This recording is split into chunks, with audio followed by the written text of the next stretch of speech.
A man of 77 stands in the pouring rain in a Lincolnshire town.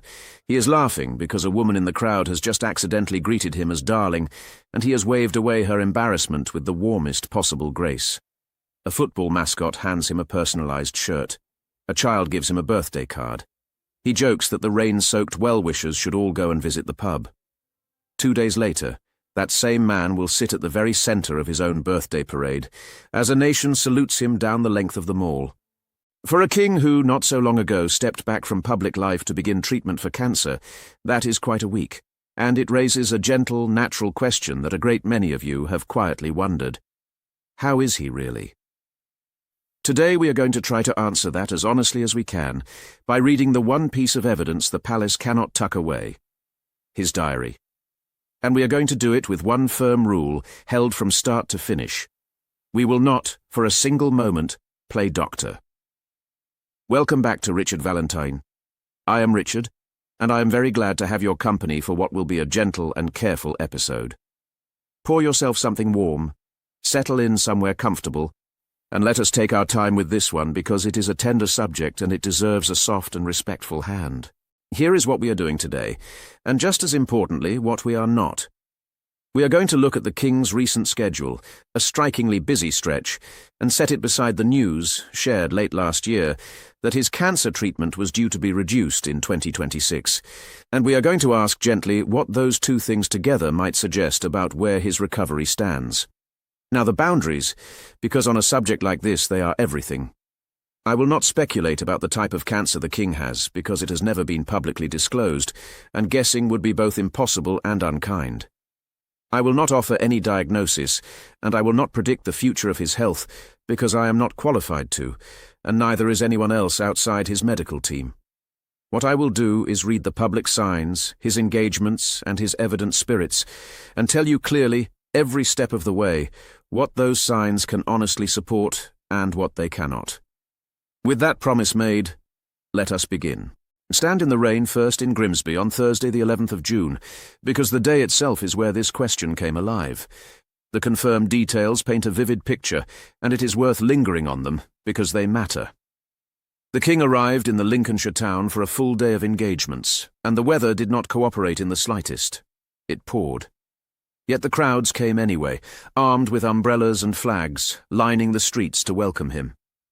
His first stop was the recently opened Horizon Youth Zone, where he unveiled a plaque and spent time with young people, learning about the after-school programs that help build their confidence.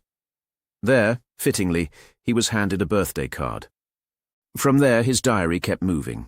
He visited the Care Hub, a community organisation that supports local people in difficulty, and his final stop took him to Blundell Park, home of Grimsby Town Football Club, one of the oldest professional clubs in England, where the club mascot presented him with a personalised shirt bearing the number 3. Through all of it, by every account, he was in high spirits.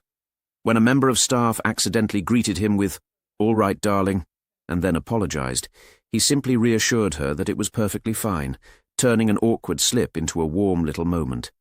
He even joked with the rain-drenched crowds that they ought to head for the pub.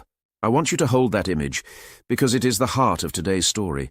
Not a frail figure being carefully shielded from the world. A king out in the rain, working a full day, cracking jokes, putting nervous people at ease, and pledging, before he left, to send his own head forester to help the town plant thousands of trees. That is what the public actually saw. And it is from observations like these, the visible and the confirmed, that we will build everything that follows. No rumour, just what happened, in the rain, in Grimsby. There is a small detail in that day that I keep returning to, because it says so much in so little. The tree pledge. Here was a king who, before leaving a rain-soaked town, promised to send his own head forester to help plant thousands of trees there in the years to come. Think about the quiet optimism folded into a gesture like that. You do not make long-term plans for woodland, plans that will only come to fruition over decades, if your mind is fixed on the shadows.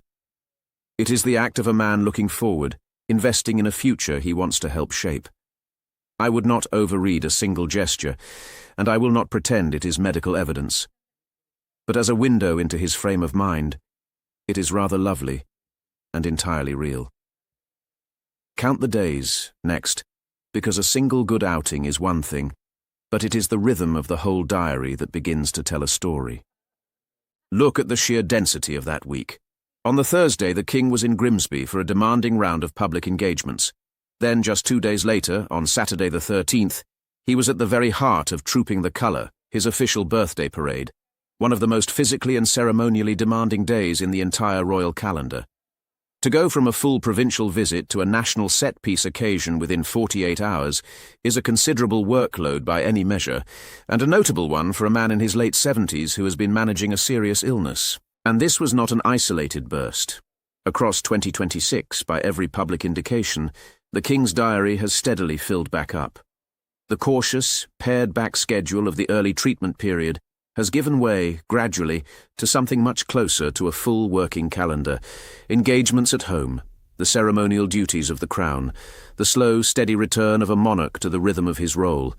The trajectory, traced over months rather than days, is one of expansion rather than contraction. It helps to remember what a royal diary actually demands of a person, because it is easy to underestimate from the outside. These are not gentle afternoon teas. A day of engagements means hours on one's feet, a constant stream of new faces, unscripted conversations, long journeys, and the unrelenting attention of cameras and crowds, all to be met with patience and good cheer, no matter how one is feeling.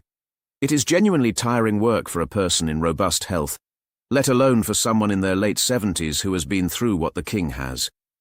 So when the diary fills, it is not a trivial thing.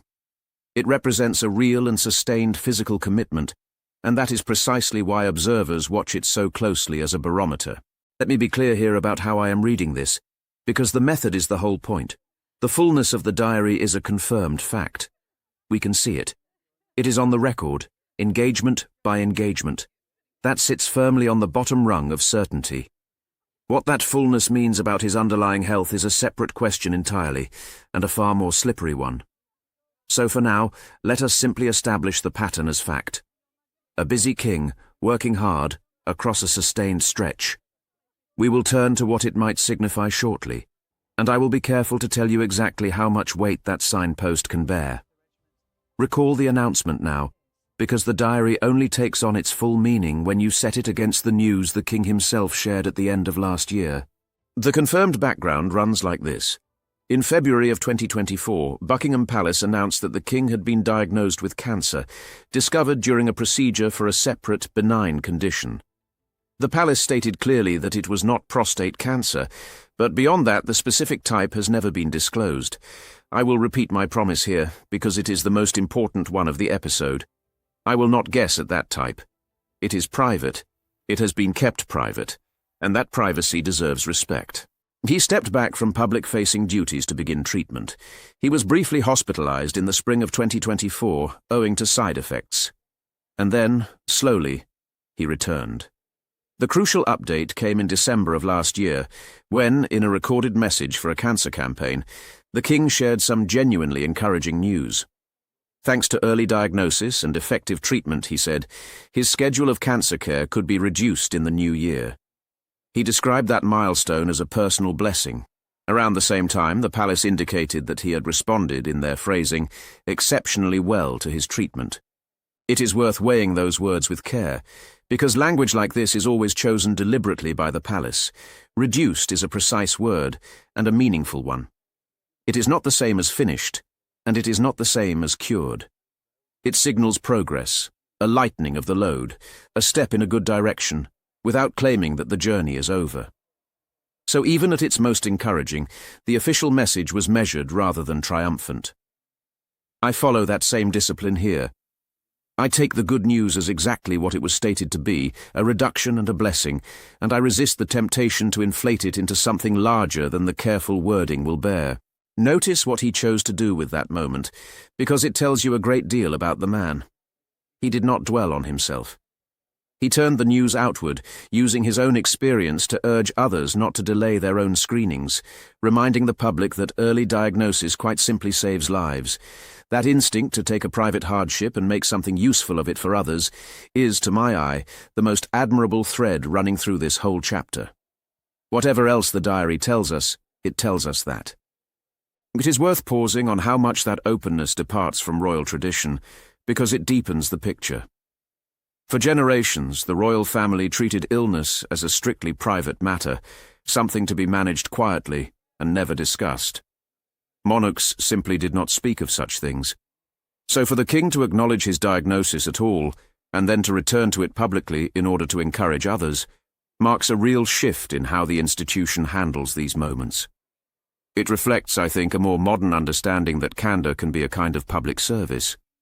By being open about his own experience, he gave countless others permission to take their own health seriously.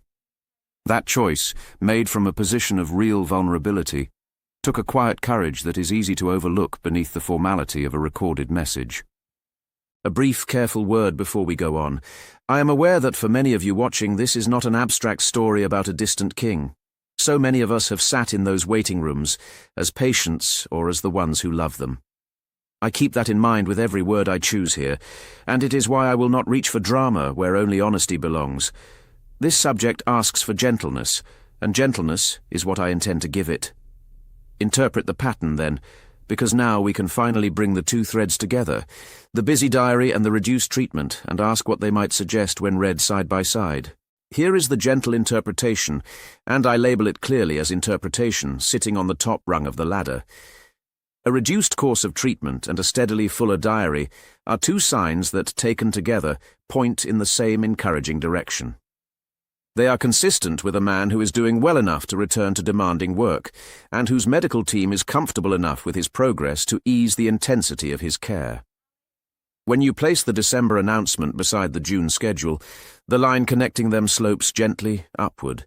That is a fair and reasonable reading of the visible facts. And then there is the matter of his spirits, which I think is genuinely telling, and which falls into the territory I am comfortable discussing.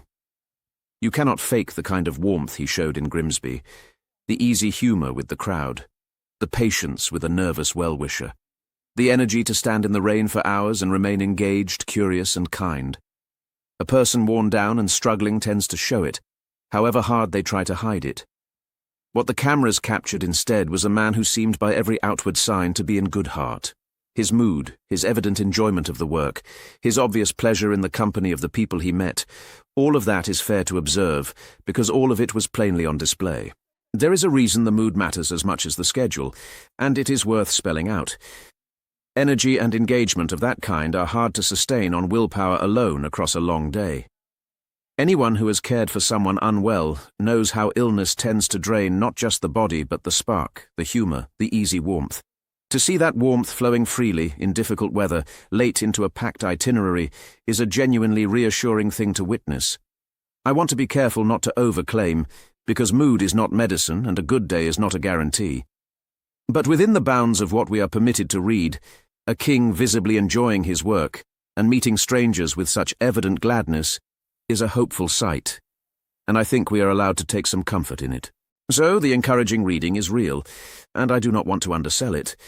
Set the lighter treatment schedule beside the heavier diary and the good spirits, and you have a genuinely hopeful picture.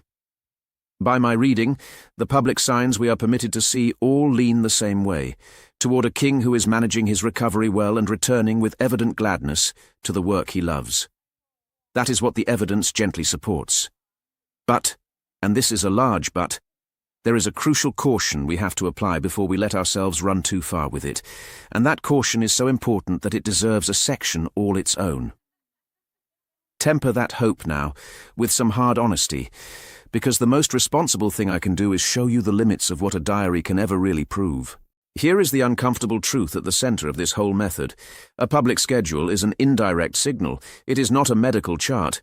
It tells us what a person is doing, not how they are truly faring beneath the surface. And the gap between those two things can be wide. We all know people who have worked through serious illness, who have shown up and smiled and carried on precisely because they were determined not to let it define them. Public figures, with a sense of duty and a watching world, do this perhaps more than anyone. So a full diary, on its own, cannot confirm a clean bill of health. It can only tell us that, on these particular days, the king was well enough and willing enough to do the work. That is meaningful, but it is not the same as knowing. Remember, too, that the palace shares very little, and that this is entirely their right. We were told of a diagnosis and later of a reduction in treatment, in broad terms and on the family's own timing. We were not told the details, and we are not owed them. So we are, in a real sense, reading shadows on a wall, interpreting gestures and appearances, because the full picture is, quite properly, kept private. Any honest investigation has to admit that its evidence is partial by design. And there is one confirmed detail that itself counsels caution, lest we get carried away. At that very birthday parade, the king did not ride on horseback. He travelled by carriage, as he has for the last 3 years. That is not a cause for alarm, and I read it, as I have said before, as the simple wisdom of pacing oneself. But it is a useful reminder, sitting right there in the same week as all that energy in Grimsby, that this is still a man managing his strength with care. The busy diary and the judicious choice of carriage are both realities we must hold in view simultaneously. A responsible reading holds them together, rather than seizing on whichever one tells the story we would prefer to hear. I hold to this balance so firmly because it is exactly where stories about royal health tend to go astray. There is a strong pull, in this corner of the internet, toward one of two extremes. On one side, the breathless suggestion that every cancelled engagement signals catastrophe. On the other, the cheerful insistence that every public smile means everything is perfectly fine. Both are forms of pretending to know what we cannot. The honest path runs between them, and it is narrower and less dramatic than either. It says simply that the signs we can see are encouraging, that the things we cannot see remain unknown, and that the responsible response to that mix is patience rather than confident pronouncements in either direction. So let me put the honest question to you plainly. When we see a beloved figure working hard and smiling broadly, is it not natural to want to read it as proof that all is well? Of course it is. I feel that pull myself. But wanting something to be true is not evidence that it is, and the kindest thing we can offer the king is not wishful certainty. It is patient, respectful hope, grounded in what we actually know, and honest about what we do not. Land, finally, on a conclusion that is gentle, honest, and within the limits of what any of us can fairly say. So what can we conclude when everything is weighed? We can say with real confidence that the public signs are encouraging. The king has been visibly busy, evidently in good spirits, and warm and engaged in his work, all while his formal treatment has reportedly been eased. Read together and read honestly, those facts paint a hopeful picture, and there is no reason to deny ourselves that hope. It is well founded in what we have actually seen. And there is real value, I think, in naming that hope plainly rather than burying it in caveats. We live in an age that can be relentlessly cynical, quick to assume the worst and slow to allow a simple, good piece of news to be good. But sometimes the kindest and the most accurate thing is to say clearly that the signs are heartening. A man who was seriously unwell 2 years ago is back at work, in good cheer, with his treatment reportedly eased. That is, by any fair measure, welcome news, and there is no virtue in being grudging about it. Hope, held honestly and within sensible limits, is not naivety. It is just a fair response to what the evidence actually shows. What we cannot say, and should not pretend to, is anything about the medicine itself. We do not know the specifics of his condition, because they have never been shared. We do not know what the months ahead hold, because no one outside his care can. The trajectory we have traced through his diary is an encouraging one, but it is a reading of the visible, not a verdict on the hidden. And I would far rather leave you with an honest uncertainty than a comforting fiction. What I will leave you with instead is the thing that needs no interpretation at all, because it was simply, plainly true. A king in his late 70s, living with cancer, chose to spend a rainy Thursday standing among the people of a Lincolnshire town, laughing, listening, and pledging to help them plant trees he may never see fully grown. Then, 2 days later, he took his place at the heart of a nation's celebration. Whatever the private medical truth, that is a portrait of a man meeting his circumstances with grace, humour, and a deep sense of duty, and of all the things the diary can tell us, that, to my mind, is the one most worth holding on to. So that is the King's Diary, read as carefully and as honestly as I know how. A busy week and a lighter treatment schedule, 2 encouraging signs leaning the same way. A man in evident good spirits, working hard in the rain, and a firm, respectful line drawn around everything that is simply not ours to know. Thank you truly for spending this gentle half-hour with me, and for trusting this channel to handle a tender subject with the care it deserves. There are louder, more dramatic ways to tell a story like this. I have chosen the quiet, honest way on purpose, and your being here tells me you value that as much as I do. If you feel moved to share a thought, I would welcome it, and I would only ask that you keep it as kind as the subject deserves.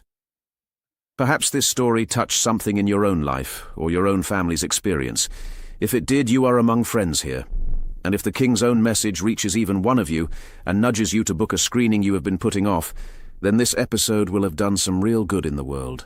Looking to what comes next, there is a quieter royal story I have been wanting to explore with you. As the older generation of the family gradually steps back from public life, the monarchy faces a very practical question about who is left to carry the load. It is a gentle but fascinating thread, and I will be pulling on it very soon, so do keep an eye out for that one. Until then, take good care of yourself and of the people you love. This has been Richard Valentine. I am Richard, and I will see you in the next one.